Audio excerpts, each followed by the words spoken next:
तो hello student, अगर आप भी बिना फार्मूला याद किए हुए एपी सीखना चाहते हैं तो आप इस वीडियो को एंड तक देखें। ठीक है, हम बिना फार्मूला याद किए हुए आपको एपी समझाएंगे।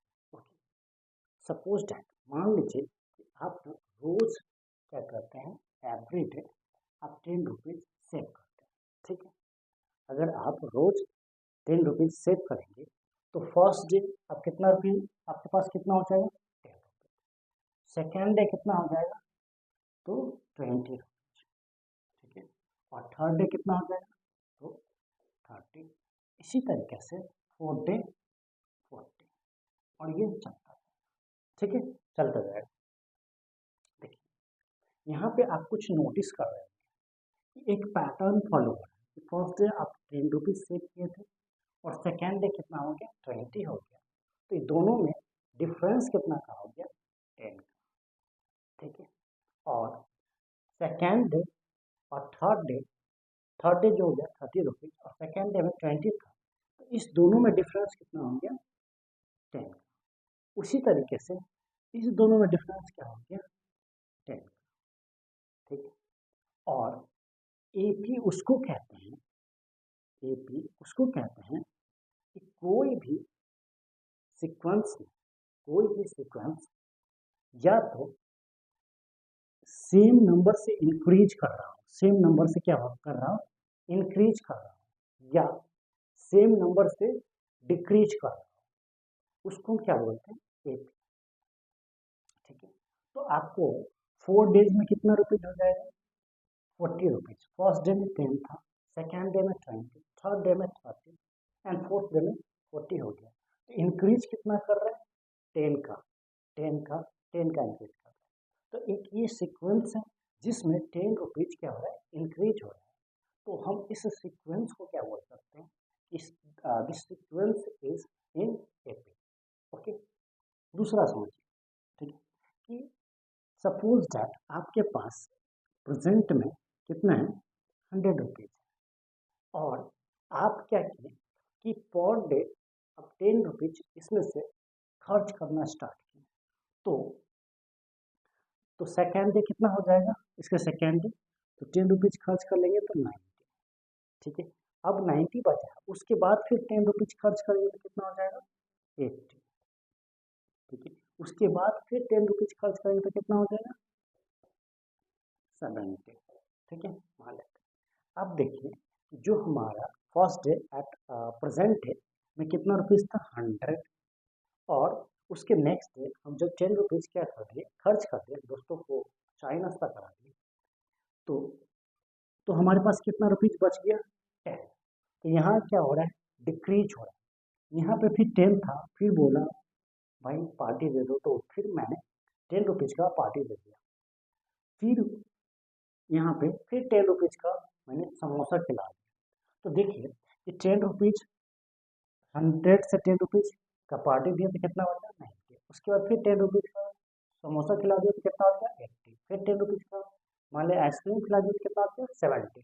तो डिक्रीज हो रहा है, मेरा पैसा क्या हो रहा है, कम रहा है। कितना कम रहा है, यहाँ पे कितना कम गया, -10 हो रहा है, दैट इज क्या, सब्ट्रैक्ट हो रहा है, डिक्रीज हो रहा है। क्या हो रहा है, डिक्रीज हो रहा है। ठीक है, तो ये जो एक सीक्वेंस है जिसमें क्या हो रहा है कि 10 रुपीज डिक्रीज हो रहा है, और ये जो एक सीक्वेंस है जिसमें क्या हो रहा है, 10 रुपीज इंक्रीज कर रहे हैं। तो इसी को हम क्या बोल देते हैं, एपी। सिंपल सा लैंग्वेज में बोलेंगे कि any sequence that increase with same number or decrease with same number, that sequence is in AP। ठीक है, उस सीक्वेंस को हम क्या बोल देते हैं, एपी बोल देते हैं। ठीक है, और उसके बाद अब हम इस सीक्वेंस में क्या होता है कि हमारे पास एक फॉर्मूला होता है। अब देख लीजिए कि इस सीक्वेंस को हम कैसे फिर से लिख सकते हैं, इससे फॉर्मूला भी हमारा बन जाएगा।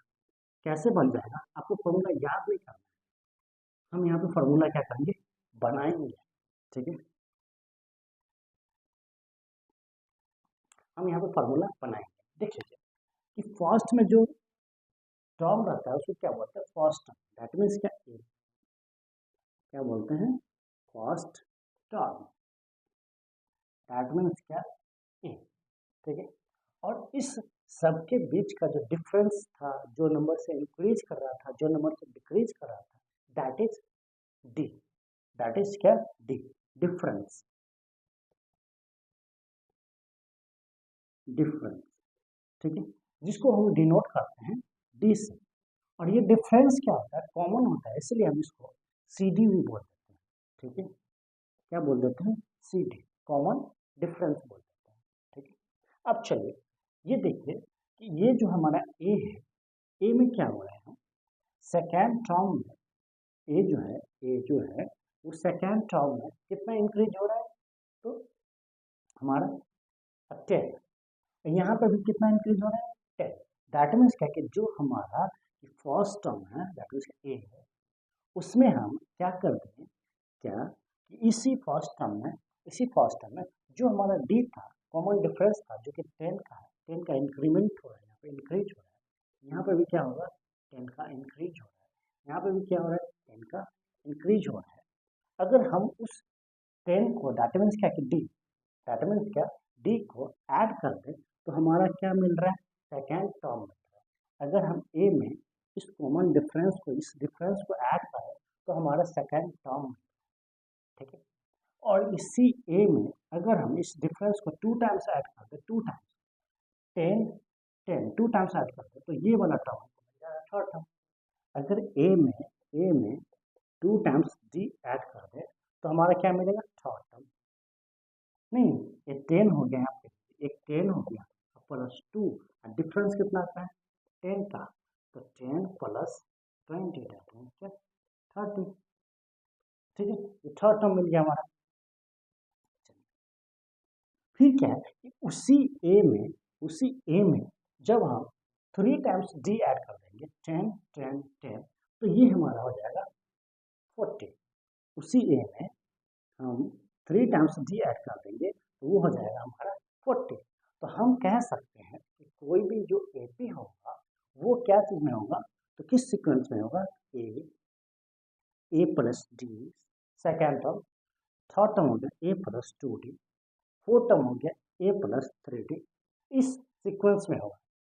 और इससे जो हमारा जो फाइंड करते करते हम यहाँ पे आ जाएंगे, ये एन टर्म, दैट इज कोई टर्म है जो कि एन टर्म है, ठीक है, लाइक सपोज क्या है 100 टर्म फाइंड करना है, तो जो वो टर्म है that is A N.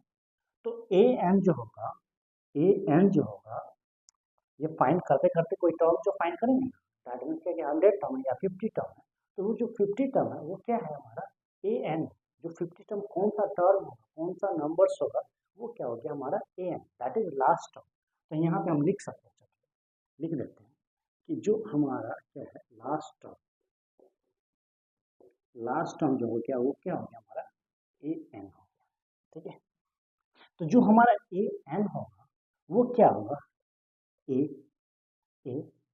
Plus, अगर हम एन में से 1 सब्सट्रैक्ट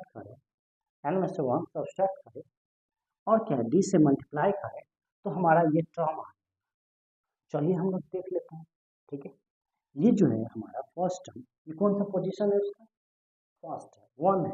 तो देखिए कैसे हमारा ये जो है first term that is A1, कैसे हमारा ए आता है, देखिए ए प्लस एन का वैल्यू कितना, 1 माइनस 1, दैट मीन्स क्या 0, मतलब ए प्लस 0 दैट मीन्स क्या A1 is equal to a, A1 is equal to a. तो ये जो टर्म है हमारा फर्स्ट टर्म A1। अब चलिए इसी को हम क्या कर लेते हैं, दोबारा लेते हैं, दूसरा लेते हैं।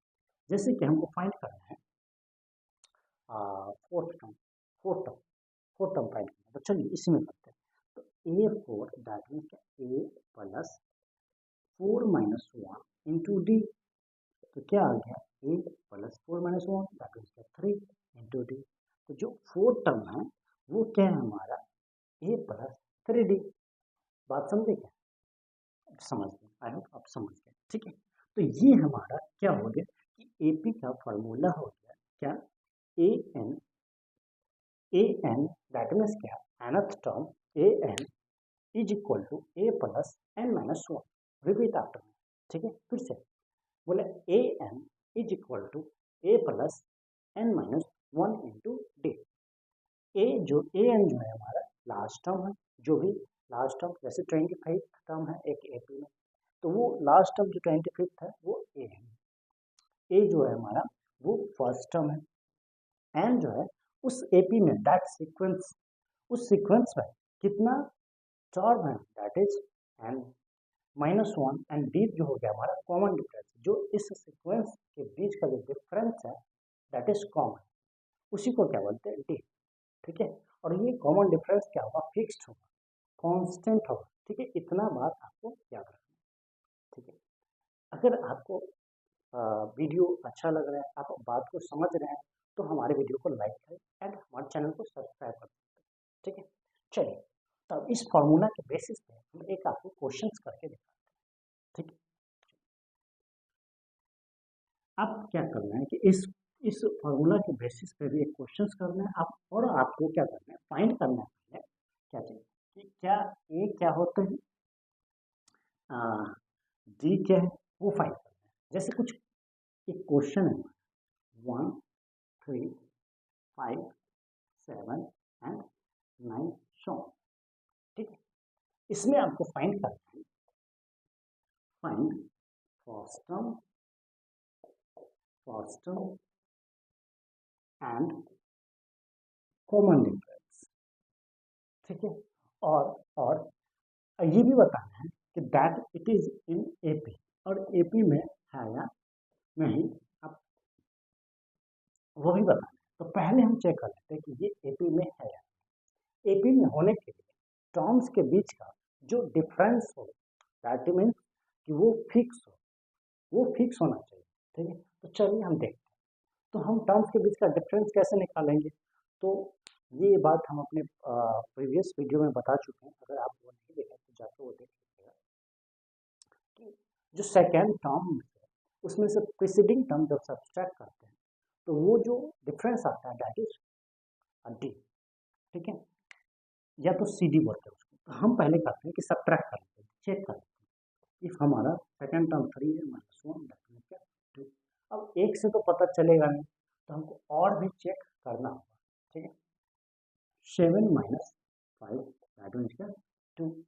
एक और है उसको भी चेक कर लेते हैं, 9 माइनस 7 दैट मीन्स क्या 2। तो ये जो हमारा 2 हो गया वो क्या सेम है, तो हम कह सकते हैं कि ये एपी में है, और जो ये कॉमन डिफरेंस हो गया वो हमारा 2 हो गया, और yes it is in AP, तो हम ये टिक का साइन।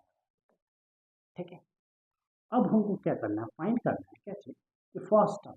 तो फर्स्ट टर्म वही होता है जो फर्स्ट में लिखा होता है। ठीक है, तो फर्स्ट टर्म क्या हो गया, ए इज इक्वल टू 1। ठीक है, बात समझे। तो चलिए एक क्वेश्चन आप वो करके दिखाइए। ठीक है, 2 है, 5 है, 8 है, 11 है, तो नेक्स्ट टर्म क्या होगा, नेक्स्ट टर्म क्या होगा, और इसमें जो कॉमन डिफरेंस है वो क्या है, और ये एपी में है या नहीं, और फर्स्ट टर्म क्या है। ठीक है, आप वीडियो को पॉज करके आप क्वेश्चन का आंसर कमेंट सेक्शन में कमेंट कर सकते हैं। चलिए हम आप इसको सॉल्यूशंस कर रहे हैं, आप अपना मिला लीजिए। तो जो ये जो हो गया, पहले हमको चेक करना है कि ये एपी में है या नहीं। तो जो हम निकालेंगे डिफरेंस वो सेम है, होना चाहिए।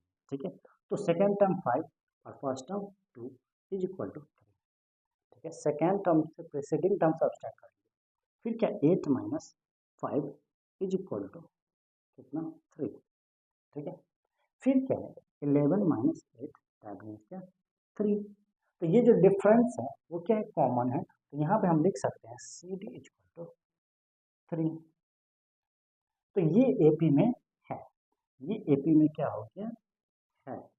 ठीक है, और कॉमन डिफरेंस हमको पता चल गया ए कितना होगा, ए इज इक्वल टू जो फर्स्ट में होगा उसी को क्या बोलते हैं फर्स्ट टर्म, ए हो गया हमारा 2। और हमको नेक्स्ट टर्म फाइंड करना है, तो नेक्स्ट टर्म फाइंड करना है, तो जो ये टर्म बचा होगा उसमें ही हम क्या कर देंगे, कॉमन डिफरेंस ऐड कर देंगे। तो हमारा जो नेक्स्ट टर्म जो होगा, नेक्स्ट टर्म ठीक है, टर्म जो होगा वो क्या होगा 11 प्लस 3 दैट मीन्स क्या 14। तो यहाँ पे हम क्या लिखेंगे कि जो हमारा नेक्स्ट टर्म क्या आ गया 14 आ गया। ठीक है, अगर आपको वीडियो अच्छा लगे तो वीडियो को लाइक